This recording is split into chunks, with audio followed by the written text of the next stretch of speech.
Hello বন্ধুরা, সবাই কেমন আছেন? আরও একটি নতুন এপিসোডে সবাইকে স্বাগতম।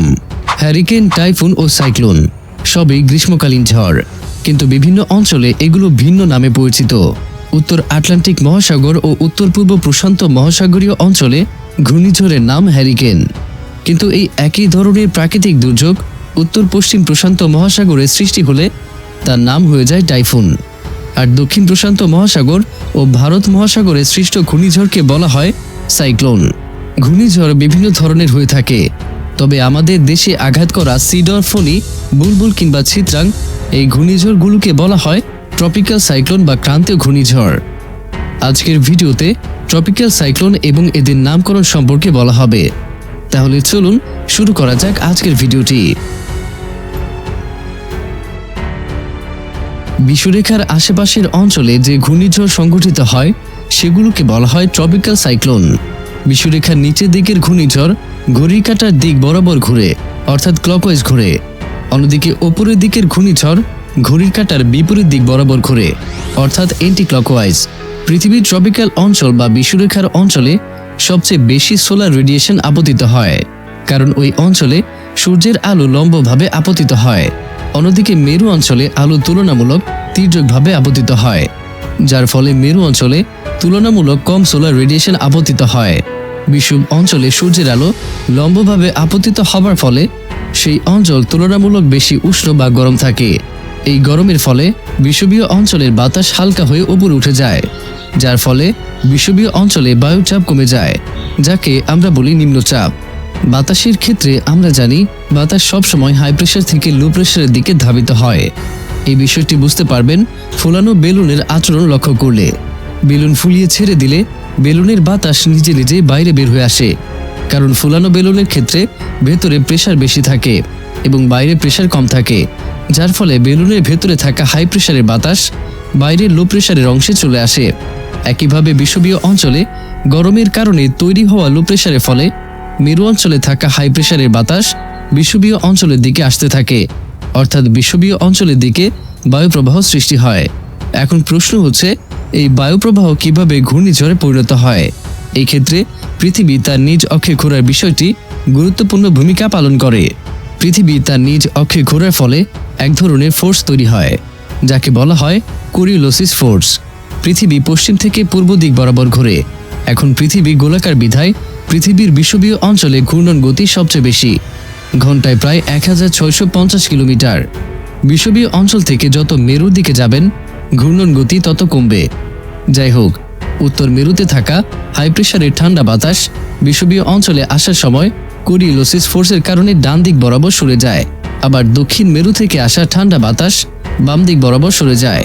এখানে উত্তর মেরু থেকে আসা বাতাসের দিকের ক্ষেত্রে বিভ্রান্তি তৈরি হতে পারে। আসলে এভাবে দেখলে মনে হবে উত্তর মেরু থেকে আসা বাতাস বাম দিক বরাবর সরে যাচ্ছে, কিন্তু চিত্রটিকে ঘুরিয়ে দেখলে বোঝা যাবে উত্তর মেরু থেকে আসা বাতাস আসলে ডান দিকেই সরে যাচ্ছে। এভাবেই মেরু অঞ্চল থেকে ছুটে আসা বাতাস কোরিওলোসিস ফোর্সের কারণে দিক পরিবর্তন করে, যার ফলে বিষুবীয় অঞ্চলে বাতাসের ঘূর্ণন তৈরি হয়। আর এই ঘূর্ণন যখন বড় স্কেলে সংগঠিত হয় তখনই সেটিকে আমরা ঘূর্ণিঝড় বলি। বড় স্কেলে ঘূর্ণিঝড় তৈরি হবার জন্য প্রয়োজন হয় অত্যাধিক নিম্নচাপ। এক্ষেত্রে প্রথমেই বাতাস গরমের কারণে উত্তপ্ত হয়ে ওপরে উঠে যায়, সেই সাথে আর্দ্র হয়। এখন বাতাস যেহেতু ওপরে উঠে যায়, ফলে ওই স্থানটি তুলনামূলক ফাঁকা হয়ে যায়। ফলে এই ফাঁকা স্থান পূরণ করার জন্য আশেপাশে বাতাস ছুটে আসে। এখন বাতাস যখন ছুটে আসতে থাকে তখন কোরিওলোসিস ফোর্সের কারণে ঘূর্ণিপাকের সৃষ্টি হয়। একটি পরিণত ঘূর্ণিঝড়ের সেন্টারকে বলা হয় স্টোর্ম আই বা ঝড়ের চোখ। বাতাস এই চোখ বরাবর স্পাইরাল পথে একদম ট্রপোস্ফিয়ার পর্যন্ত উঠে যায়। এখন ভূপৃষ্ঠ থেকে যত উপরে যাওয়া যায় তাপমাত্রা ততই কমতে থাকে, ফলে উষ্ণ বাতাস ওপরে গিয়ে ঘনীভূত হয়ে আবার আয় বরাবর নেমে আসে। এর ফলে ঘূর্ণিঝড়ের তীব্রতা বাড়ে, সেই সাথে ঘূর্ণিঝড়ের ব্যাস বাড়ে, অর্থাৎ আকারে বড় হয়। ঘূর্ণিঝড়ের আকার বৃদ্ধির ফলে মেঘের বিস্তৃতি বৃদ্ধি পায়, যার ফলাফল হিসেবে ঘূর্ণিঝড়ের আশেপাশের এলাকায় বৃষ্টি হয়ে থাকে। আমরা প্রায় সময় গ্রীষ্মের তপ্ত দুপুরে ফাঁকা স্থানে বাতাসকে ঘুরতে দেখি। আপনাদের অনেকেই হয়তো এমনটা দেখেছেন। ঘূর্ণিঝড়ের ক্ষেত্রে এই একই ঘটনা ঘটে, তবে সেটা অনেক বড় পরিসরে। ট্রপিক্যাল ঘূর্ণিঝড় মূলত তখনই সংঘটিত হয় যখন ম্যাক্সিমাম সোলার রেডিয়েশন পৃথিবীতে চলে আসে।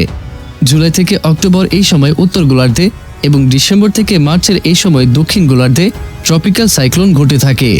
ঘূর্ণিঝড়ের সময় সৃষ্ট ঢেউ অনেক সময় মারাত্মক বিপজ্জনক হয়ে ওঠে। এই ঢেউয়ের কারণে কখনো কখনো সমুদ্র উপকূল পানিতে তলিয়ে যায়, যা জানমালের মারাত্মক ক্ষতি সাধন করে। অনেকেই মনে করেন ঘূর্ণিঝড় উপকূলে থাকা গাছপালা বিভিন্ন অবকাঠামোর কারণে দুর্বল হয়ে যায়, কিন্তু বিষয়টি আসলে সঠিক নয়।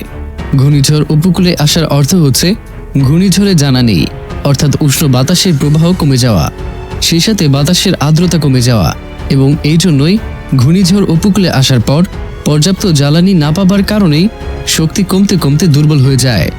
এখন পর্যন্ত রেকর্ড করা সবচেয়ে তীব্র এবং বড় ঘূর্ণিঝড় হচ্ছে টাইফুন টিপ, যা 1989 সালে ফিলিপাইনে সংঘটিত হয়েছিল, যার ব্যাস ছিল প্রায় 2220 কিলোমিটার এবং বাতাসের সর্বোচ্চ গতিবেগ ছিল ঘন্টায় 305 কিলোমিটার। এই ঘূর্ণিঝড়টি প্রায় 20 দিনের মতো সক্রিয় ছিল। যাই হোক, এবার আমাদের অঞ্চলে সংঘটিত ঘূর্ণিঝড়ের নামকরণ সম্পর্কে বলা যাক। 2004 সাল থেকে বিশ্ব আবহাওয়া সংস্থা ঘূর্ণিঝড়ের নামকরণ শুরু করে। এই সময়ে বঙ্গোপসাগর এবং আরব সাগরের উপকূলের 8টি দেশ 8টি করে মোট 64টি নাম বিশ্ব আবহাওয়া সংস্থার কাছে পাঠায়। নামকরণ শুরু করার পর বাংলাদেশে আঘাত করা প্রথম ঘূর্ণিঝড় ছিল সিডর এবং 64তম ঘূর্ণিঝড়টির নাম ছিল আমফান। 64টি নাম শেষ হবার পর 2020 সালে নতুন নামের প্রয়োজন পড়ে।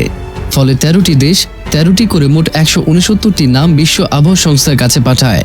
বাংলাদেশে দেওয়া 13টি নাম হচ্ছে নিসর্গ বিপর্যয় অর্ণব, উপকূল বর্ষণ রজনী, নিশীথ উর্মি মেঘলা, সমীরণ প্রতিকূল, সরোবর এবং মহানিশা। এই নামকরণের ক্ষেত্রে কিছু শর্ত রয়েছে। সুনির্দিষ্ট কোনো ব্যক্তি বা বর্ণ দিয়ে ঘূর্ণিঝড়ের নামকরণ করা যাবে না। আবার রাজনৈতিক, সামাজিক, ধর্মীয় গোষ্ঠীর অনুভূতিতে আঘাত আনতে পারে এমন নামও দেওয়া যাবে না। 2013 সালের একটি ঘূর্ণিঝড়ের নাম ছিল মহাসেন, যা শ্রীলঙ্কার একজন রাজার নাম। ফলে পরবর্তীতে শ্রীলঙ্কা এর জন্য দুঃখ প্রকাশ করেছিল। ঘূর্ণিঝড়ের নামকরণ একটি চমৎকার আইডিয়া। এর মাধ্যমে সুনির্দিষ্টভাবে বোঝা যায় কোন সময়ের ঘূর্ণিঝড়ের কথা বলা হচ্ছে। তাছাড়া নামকরণের ফলে মানুষকে দ্রুত ঘূর্ণিঝড় সম্পর্কে সচেতন করা যায়। সেই সাথে স্থানীয় এবং আন্তর্জাতিক গণমাধ্যমেও এর গুরুত্ব বাড়ে।